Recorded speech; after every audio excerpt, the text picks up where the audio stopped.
Puji Tuhan, Bapak Ibu sekalian yang dicintai dan dikasihi oleh Tuhan Yesus. Kita kembali kepada firman Tuhan pada kali ini, dan kita melihat sebuah judul dari firman Tuhan, buanglah kebodohan. Buanglah kebodohan. Saudara, kita memulainya dari Amsal Soleman.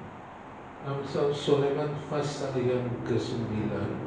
Kita membaca ayat yang ke-6. Dikatakan begini dalam Amsal 9 ayat yang ke-6.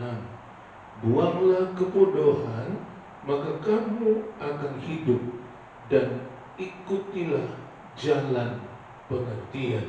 Nah, saudara-saudara sekalian yang dikasihi oleh Tuhan, kebodohan itu tidak menunjukkan bahwa seseorang itu tidak punya kemampuan.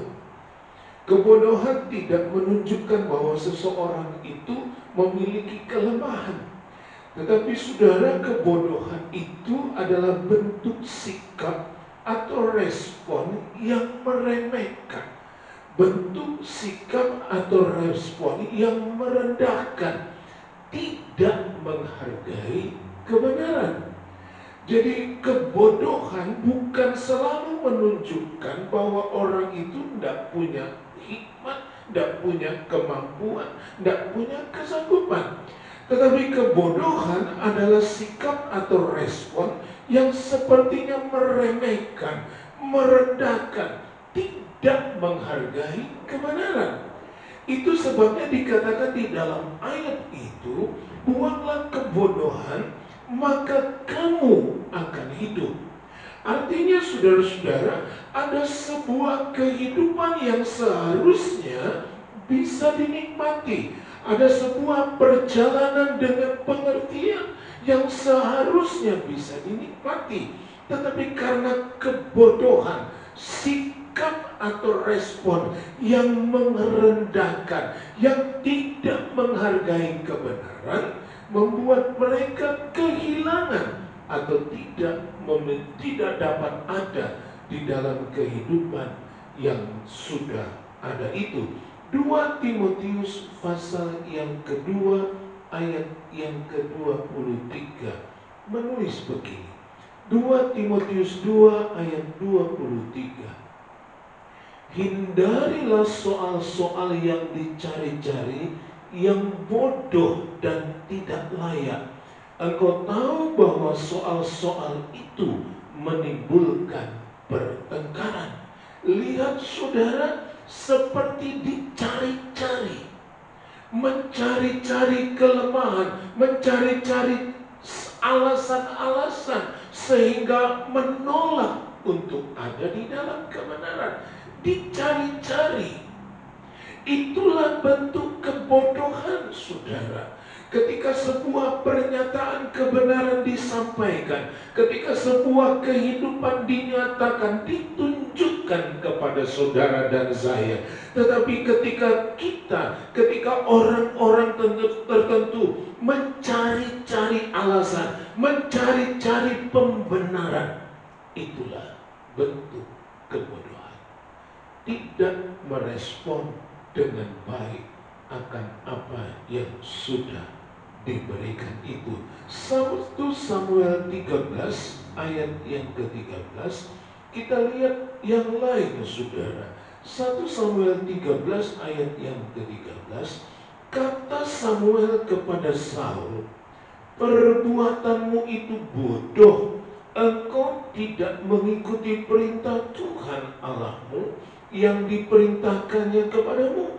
Sebab sedianya Tuhan mengokohkan kerajaanmu atas orang Israel untuk selama-lamanya. Ini adalah sikap dari Saul yang dikatakan oleh Samuel tidak mengikuti perintah Tuhan. Artinya saudara, kebodohan yang kita lihat dari mulai Amsal Soleman tadi, lalu kita datang kepada Timotius, kita datang kepada Samuel, ini ditunjukkan, dinyatakan bahwa kebodohan itu sampai kepada akhirnya tidak tidak mengikuti perintah Tuhan. Kebodohan yang adalah sikap atau respon yang selalu menganggap rendah, meremehkan kebenaran, meremehkan apa yang sudah diberikan oleh Tuhan, apa yang dikerjakan Tuhan. Itu membuat orang-orang menjadi pelanggar, tidak mengikuti perintah Tuhan. Mereka mencari-cari banyak alasan, mereka mencari-cari banyak dasar-dasar yang sebenarnya, yang intinya adalah mereka ingin merasa lebih, tetapi justru mereka ada di dalam kebodohan.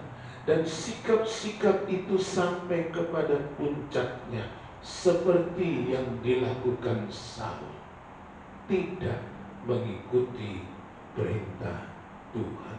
Itu sebabnya Amsal Sulaiman pasal 9 ayat yang ke-6 tadi berkata, buanglah kebodohan, maka kamu akan hidup, dan ikutilah jalan pengetahuan. Membuang artinya melepaskan, menanggalkan, tidak perlu terus dipegang, tidak perlu terus ada di dalam kehidupan kita. 1 Korintus 5 ayat yang ke-7.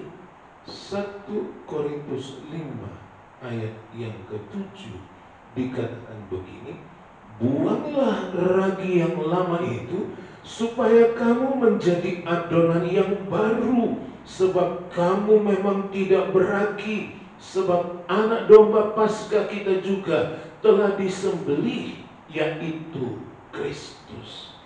Kata buanglah ragi yang lama itu artinya memisahkan dan mengeluarkan apa yang tidak benar itu, sehingga kita melepaskan, membuang, melepaskan, memisahkan diri dari kebodohan tadi. Kebodohan yang adalah sikap atau respon yang merendahkan kebenaran, yang merendahkan apa yang Tuhan buat, yang merendahkan kehidupan yang sudah diberikan kepada saudara dan saya. Kita mencari-cari banyak alasan adalah sebuah kebodohan ketika kita mencari-cari alasan untuk tidak hidup di dalam kebenaran itu, untuk tidak hidup di dalam apa yang sudah Tuhan kerjakan. Sama seperti Saul yang sudah diangkat oleh Tuhan menjadi raja atas orang Israel. Tetapi ketika dia mulai melakukan kebodohan, dia sampai kepada tingkat tidak mengikuti perintah Tuhan. Kita diajak untuk buanglah. Buanglah artinya memisahkan atau mengeluarkan apa yang tidak baik itu dari kehidupan, dari keberadaan kita. Karena ayat itu berkata, anak domba Paskah kita sudah disembelih, yaitu Yesus, yang sudah disalibkan. Yesus yang sudah naik ke kayu salib menyediakan kehidupan. Itu sebabnya diajak saudara dan saya buang kebodohan, supaya kehidupan yang dibuat oleh Yesus, supaya kehidupan yang dihadirkan Yesus melalui salib itu boleh nyata di dalam kehidupan kita masing-masing. Membuang kebodohan, memisahkan, mengeluarkan itu dari kehidupan kita, karena Yesus sudah mati di kayu salib, sehingga dia mengadakan atau menyediakan kehidupan bagi saudara dan saya. Amsal 9 ayat yang ke-6 tadi berkata, hiduplah. Artinya saudara, ayat itu ingin menunjukkan bahwa kebodohan itu menjadi penghalang bagi saudara dan saya untuk mengalami kehidupan, untuk hidup dari apa yang sudah dikerjakan oleh Kristus tadi. Kebodohan menjadi penghalang, makanya dikatakan buanglah kebodohan, maka kamu akan hidup. Ya, ayat pasal 9 ayat yang ke-6 itu, buanglah kebodohan, maka kamu akan hidup. Artinya kehidupan yang sudah dikerjakan Yesus, kehidupan yang sudah disediakan Tuhan itu dapat kita jalani hari-hari ini, dapat kita hidup di dalamnya dengan pengertian yang betul, karena kebodohannya dibuang. Nah, saudara-saudara, ketika kita membuang kebodohan itu, maka Korintus menggambarkannya kita hidup sebagai roti yang tidak beragi. 1 Korintus 5 ayat yang ke-8, karena itu marilah kita berpesta, bukan dengan ragi yang lama, bukan pula dengan ragi keburukan dan kejahatan, tetapi dengan roti yang tidak beragi, yaitu kemurnian dan kebenaran. Ketika saya dan saudara membuangkan kebodohan, maka kita menjadi orang-orang seperti roti yang tidak beragi. Artinya di dalam saudara, di dalam saya, tidak ada lagi kebodohan, tidak ada lagi sikap yang merendahkan kebenaran dan perbuatan-perbuatan Tuhan bagi kita. Tidak ada lagi sikap yang masa bodoh, tidak ada lagi sikap yang memberontak kepada Tuhan, tidak ada lagi sikap yang mencari-cari celah supaya kita tidak hidup di dalam kebenaran dan dalam apa yang Tuhan sudah kerjakan. Kita menjadi roti yang tidak beragi. Kita menjadi orang yang bisa berjalan tanpa hal-hal yang jahat, tanpa kebodohan lagi, tetapi kita ada di dalam kemurnian dan kebenaran. Inilah yang akan kita jalani kalau kebodohan itu kita buang dari kehidupan kita. Kita menjadi orang-orang yang murni, hidup di dalam kemurnian dan kebenaran. Apa yang Tuhan nyatakan kita ikut, apa yang Tuhan perbuat kita terima, apa yang sudah Tuhan sediakan kita nikmati, apa yang Tuhan tawarkan kepada kita, kita terima dengan baik karena kita murni dan ada di dalam kebenaran. Yohanes 10 ayat yang ke-16 mengatakan begini, ada lagi padaku domba-domba lain yang bukan dari kandang ini. Domba-domba itu harus kutuntun juga, dan mereka akan mendengarkan suaraku, dan mereka akan menjadi satu kawanan dengan satu gembala. Saudara-saudara, domba-domba dari kandang Yesus dan domba-domba yang lain yang masuk ke kandang itu sama-sama diajar, sama-sama dipimpin, dan semua itu menjadi satu kawanan yang mendengarkan Tuhan sebagai gembala. Artinya saudara-saudara, semua orang yang hidupnya seperti roti yang tidak beragi tadi adalah orang-orang yang berani taat. Saudara, ketaatan ini menjadi kunci dalam hidup kita bersama. Dan itulah yang dicari Tuhan. Tuhan sudah naik ke kayu salib, menyediakan kehidupan. Dia sudah berfirman untuk menjadi kebenaran bagi kita. Dan kalau saudara terus memiliki kebodohan, kalau saudara terus memelihara kebodohanmu, maka engkau tidak pernah bisa menikmati hidup yang sudah Tuhan sediakan itu, hidup yang sudah Tuhan kerjakan, kebenaran yang sudah Dia nyatakan. Tetapi kalau kita membuang itu semua, kalau kita membuang kebodohan, maka kita mulai bisa hidup dalam kemurnian dan kebenaran. Dan kita menjadi orang-orang yang berani taat, karena kita satu kawanan di dalam penggembalaan dari Tuhan Yesus. Maka kita menjadi orang-orang yang berani taat. Kita ada dalam satu penggembalaan, dan kita memandang Yesus saja sebagai pemimpin kita. Dan kita berani taat. Orang-orang yang berani taat inilah yang dicari oleh Tuhan. Amsal Soleman pasal 3 ayat yang ke-5 dikatakan begini. Amsal Sulaiman 3 ayat 5. Percayalah kepada Tuhan dengan segenap hatimu, dan janganlah bersandar kepada pengertianmu sendiri. Percaya kepada Tuhan dan tidak bersandar kepada pengertian sendiri. Percaya kepada Tuhan artinya saudara dan saya melihat Tuhan itu sebagai sumber segala yang baik. Sehingga kita hanya percaya kepada Dia karena kita tahu Dia adalah sumber segala yang baik. Kalau saudara membutuhkan hal-hal yang baik, Tuhanlah sumbernya. Artinya saudara dan saya perlu percaya kepada Tuhan dan melepaskan pengertian kita sendiri. Pengertian kita sendiri yang hanya membawa kita menjadi orang-orang yang mencari-cari alasan, menjadikan kita orang-orang yang tidak menuruti perintah Tuhan. Karena pengertian kita itu membuat kita suka mencari dasar, mencari pembenaran sendiri, dan akhirnya kita tidak hidup di dalam ketaatan kepada Tuhan. Tuhan adalah sumber segala yang baik, dan Tuhan menginginkan saudara dan saya tergantung penuh kepadanya. Itu artinya percayalah kepada Tuhan dan jangan bersandar kepada pengertianmu sendiri.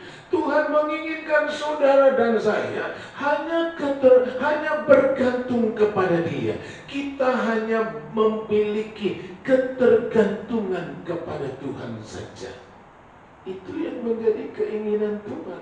Dia menjadi satu-satunya tempat saudara dan saya mengulurkan tangan, bergantung, bersandar, menaruh harap kepadanya. Walaupun mungkin saudara adalah seorang yang banyak pengetahuan, tapi angkatlah tanganmu, percayalah kepada Tuhan, teruslah jadikan Dia tempat engkau bergantung. Jangan bodoh. Pengertian manusia umumnya mencari alasan-alasan untuk tidak hidup di dalam kebenaran. Kalau kita membuat sebuah fakta dan kita memandingkan di situ, dalam Matius 14 ayat 29 dan 30 dikatakan begini, kata Yesus, datanglah. Maka Petrus turun dari perahu dan berjalan di atas air mendapatkan Yesus.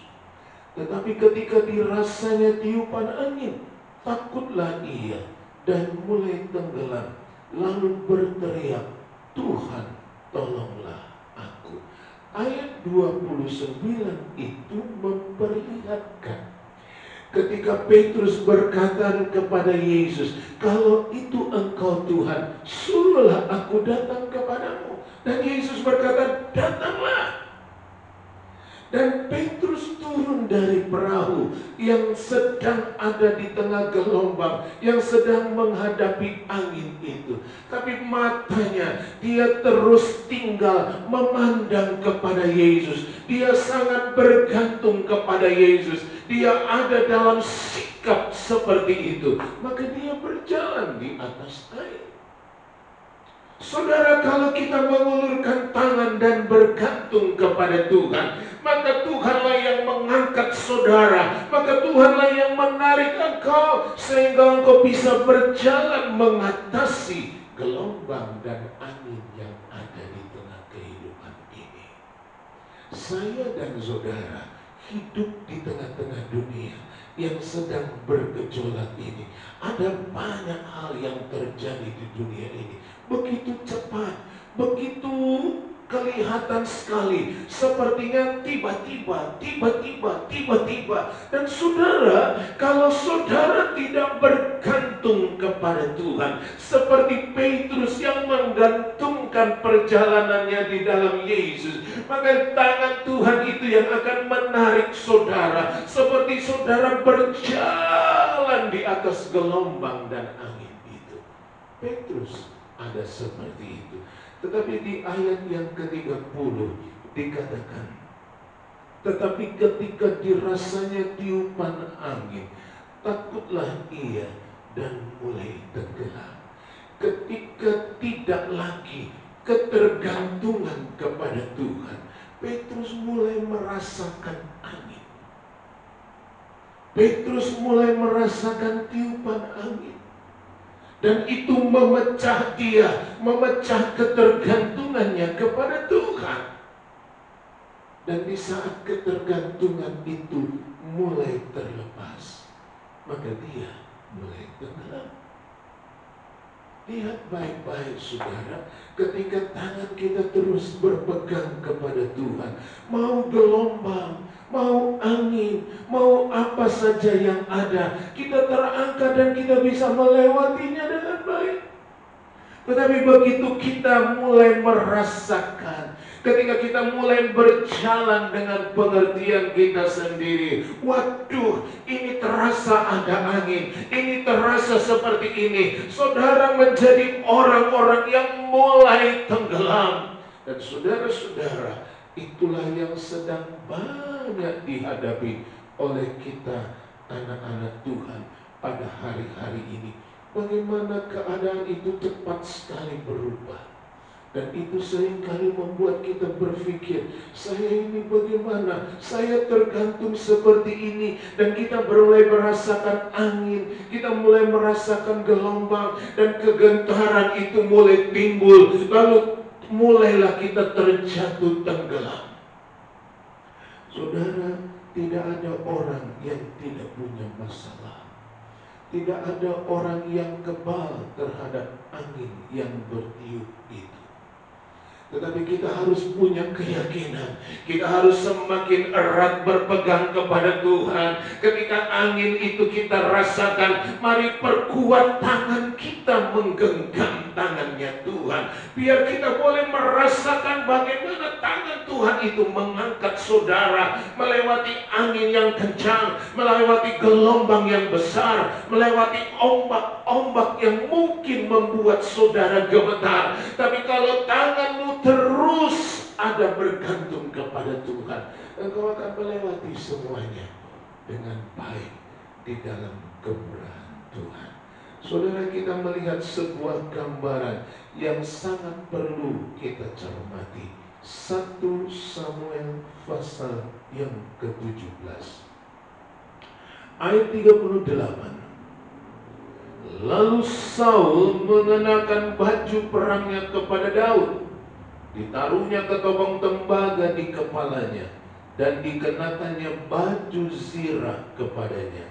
Lalu Daud mengikatkan pedangnya di luar baju perangnya. Kemudian ia berikhtiar berjalan, sebab belum pernah dicobanya. Maka berkatalah Daud kepada Saul, aku tidak dapat berjalan dengan memakai ini, sebab belum pernah aku mencobanya. Kemudian ia menanggalkannya. Lalu apa yang dikerjakan Daud? Ayat 40. Lalu Daud mengambil tongkatnya di tangannya. Dipilihnya dari dasar sungai 5 batu yang licin, dan ditaruhnya dalam kantung gembala yang dibawanya, yakni tempat batu-batu. Sedang umbannya dipegangnya di tangannya. Demikianlah ia mendekati orang Filistin itu. Daud berkata kepada Saul, saya yang akan berperang dengan Goliat. Dan saudara, Saul mengingatkan Daud, kamu tidak bisa.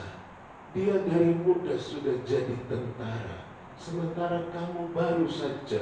Kamu belum pernah jadi tentara, kamu hanya gembala. Tapi Daud bercerita pengalamannya menggembalakan domba itu kepada Saul, di mana dia biasa menghadapi binatang-binatang buas. Dia menghadapi singa dan beruang dengan kemurahan, dengan pertolongan Tuhan. Akhirnya Saul sepakat untuk mendukung Daud berperang melawan Goliat.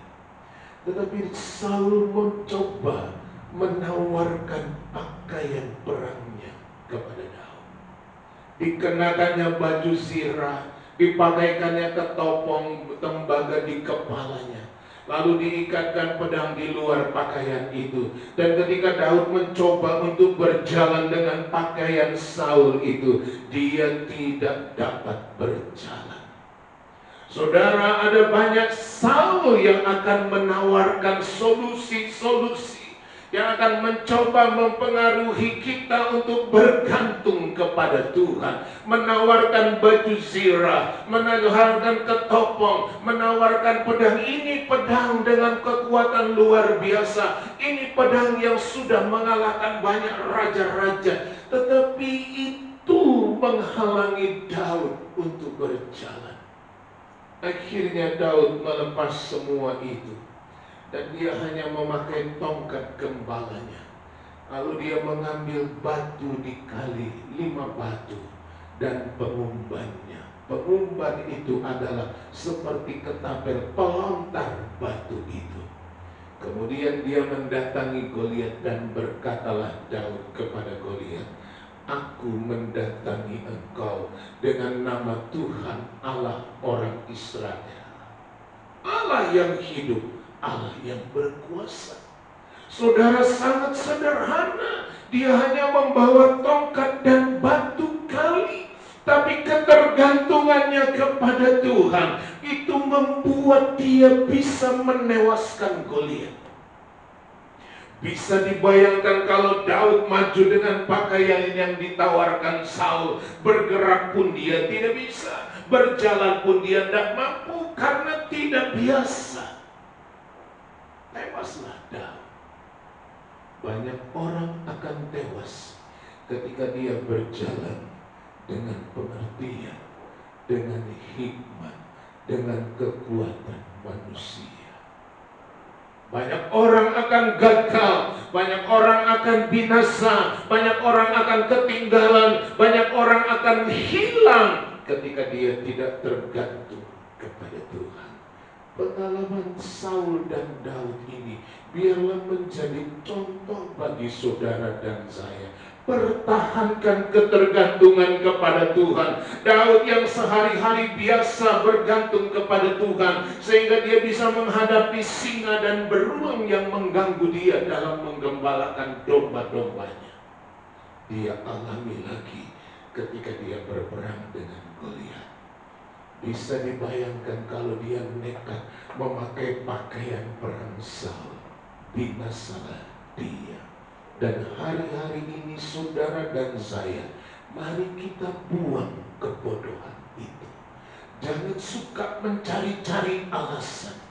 Jangan suka mencari-cari dasar pembenaran diri sendiri. Apa yang sudah Tuhan siapkan itulah yang engkau terima. Buanglah kebodohan itu. Hiduplah dengan keselamatan yang dari Tuhan. Hiduplah dengan kebenaran yang diberikan oleh Tuhan di dalam Yesus Kristus Tuhan. Dia sudah mati di kayu salib, menyediakan keselamatan dan hidup bagi saudara dan saya. Tinggal saya dan saudara untuk dapat hidup di dalamnya. Maka kita harus belajar menanggalkan, membuang kebodohan itu. Jangan terus hidup dalam kebodohanmu. Sikap-sikap yang merendahkan, sikap-sikap yang tidak peduli, sikap-sikap yang merendahkan kebenaran. Mari bangkit sekarang. Tanggalkan, buanglah kebodohan itu, dan mulailah hidup sebagai kawanan domba yang taat kepada Tuhan. Percayalah kepada Tuhan. Jadikanlah dia gantungan hidupmu sekarang dan selama-lamanya. Dan lihat, engkau akan mengalami kemenangan seperti Daud yang menang terhadap Goliat sekalipun, ketika dia terus bergantung kepada Tuhan. Haleluya. Kita datang di dalam doa. Haleluya.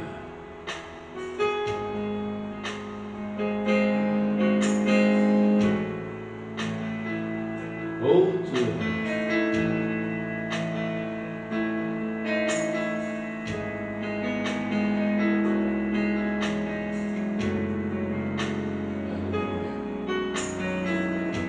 Yesus memegangku. Yesus memegangku. Pegang tangan kananku. Yesus memberiku kemenangan.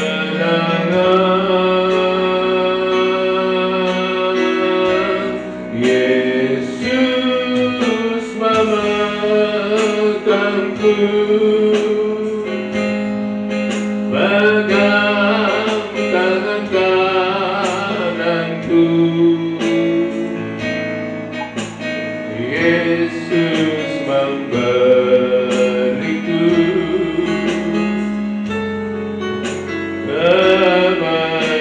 kemenangan. Sekali lagi, Yesus memegangku. Yesus memegangku. Pegang tangan kananku. Yesus memberiku kemenangan.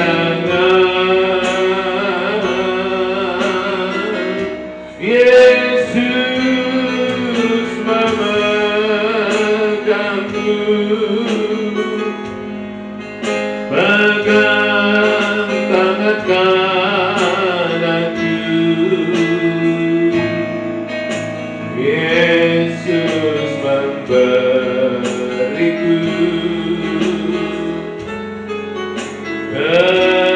kemenangan. Yesus memberiku. Yesus memberiku kemenangan.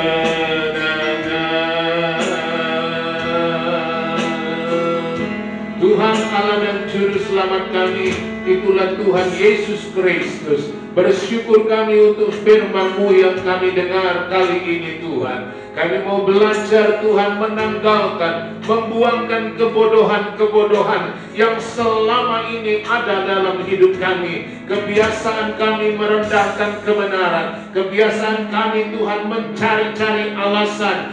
Kebiasaan kami melanggar perintah Tuhan. Mari di dalam nama Tuhan Yesus, Tuhan lalukan dari hidup kami. Kami mau membuangkan kebodohan-kebodohan yang selama ini ada pada kami. Dan kami mau belajar menerima dan hidup ya Tuhan di dalam apa yang sudah Engkau kerjakan. Yesus, Engkau sudah naik ke kayu salib. Yesus, Engkau sudah mati. Yesus, Engkau sudah mengorbankan diri dan menyediakan keselamatan dan kehidupan bagi kami. Dan kami mau ada di dalamnya. Kami mau hidup di dalamnya, di dalam keselamatan dan kehidupan yang Engkau berikan itu, yang Engkau sudah sediakan. Bahkan kami bersyukur untuk kebenaran yang Engkau selalu sampaikan kepada kami. Itu sebabnya Tuhan, sekali lagi doa kami menolak dan membuangkan segala kebodohan-kebodohan yang selama ini ada di dalam hidup kami. Baik itu sikap yang merendahkan firman Tuhan, sikap yang merendahkan apa yang Tuhan kerjakan. Bahkan Tuhan Yesus, sikap yang seringkali berbantah-bantah dengan kebenaran berlalu dari kami. Dan biarlah Roh Tuhan yang menolong kami. Roh Kudus bekerja untuk kami ya Tuhan. Dan ketika kami ada di dalam Tuhan Yesus, ketergantungan kepada Engkau, kami melihat kemenangan dari Tuhan. Doa kami di dalam nama Tuhan Yesus Kristus. Biarlah kami melihat Tuhan Yesus bagaimana Engkau mengangkat kami, mengatasi segala gelombang, mengatasi segala angin. Bahkan Tuhan, segala ombak itu kami boleh atasi karena kami terus hidup percaya kepadamu, bergantung kepada Engkau saja. Kalau ada di antara kami yang memperhatikan firman Tuhan kali ini, sedang dalam banyak permasalahan, sedang ada di dalam pergumulan-pergumulan, baik itu sakit, penyakit, baik permasalahan-permasalahan yang lain, kami doa dalam nama Tuhan Yesus, biarlah Engkau yang menarik mereka. Ketika tangan mereka terulur, terangkat kepadamu Tuhan, sambutlah itu, tarik mereka, sehingga mereka tidak melewati masa-masa yang sulit itu. Mereka bisa melewatinya dengan kemenangan daripada Tuhan. Terima kasih Tuhan. Doa kami bagi banyak orang yang sedang menderita, tariklah mereka Tuhan. Mereka yang mengangkat tangan dan mencoba bergantung kepadamu, raihlah tangan-tangan yang terangkat itu Tuhan Yesus, dan tarik mereka, sehingga mereka boleh melewati kesukaran-kesukaran itu dengan baik. Terpujilah Tuhan sampai selama-lamanya. Ampuni dosa dan salah kami. Dalam nama Tuhan Yesus kami berdoa. Kemuliaan bagi Tuhan di tempat tinggi. Kau Raja diagungkan dan dipuji.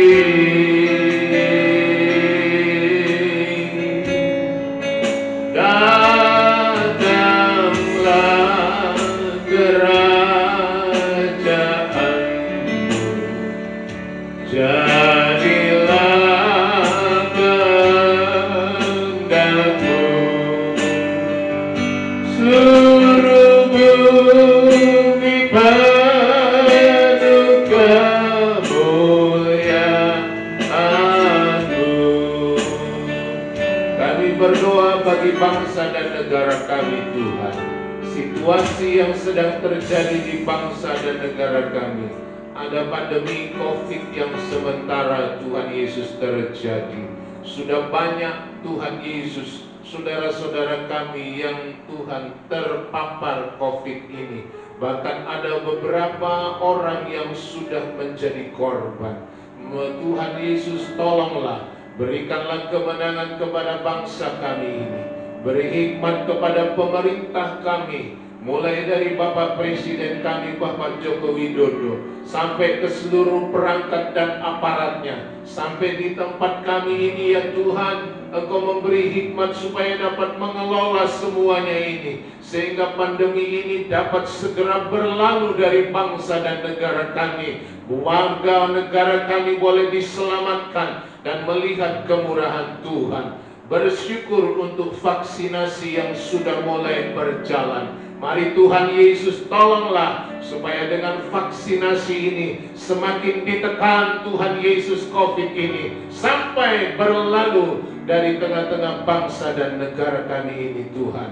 Kuatkan pemerintah kami, satukan kami semua bangsa Indonesia untuk ada di dalam ketaatan yang baik ya Tuhan. Dan kami berdoa untuk gereja-gereja Tuhan. Mari tolong supaya gereja-gereja pun bersepakat untuk berseru-seru kepada Tuhan, untuk memintakan lawatan Tuhan bagi bangsa dan negara kami ini. Bahkan kami berdoa biarlah curahan kuasa Roh Kudus terjadi hari-hari di negara kami ini Tuhan.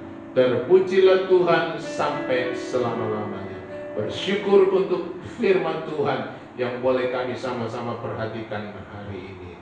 Sekarang kekasih-kekasih di dalam Tuhan Yesus Kristus, terimalah dan nikmatilah berkat yang limpah dari Allah Bapa di sorga, cinta kasih dari Tuhan Yesus Kristus Juru Selamat, serta persekutuan penghiburan dari Allah Roh Kudus adalah atas kehidupan kita semua, sekarang ini sampai Maranatha. Di dalam nama Tuhan Yesus kami sudah berdoa dengan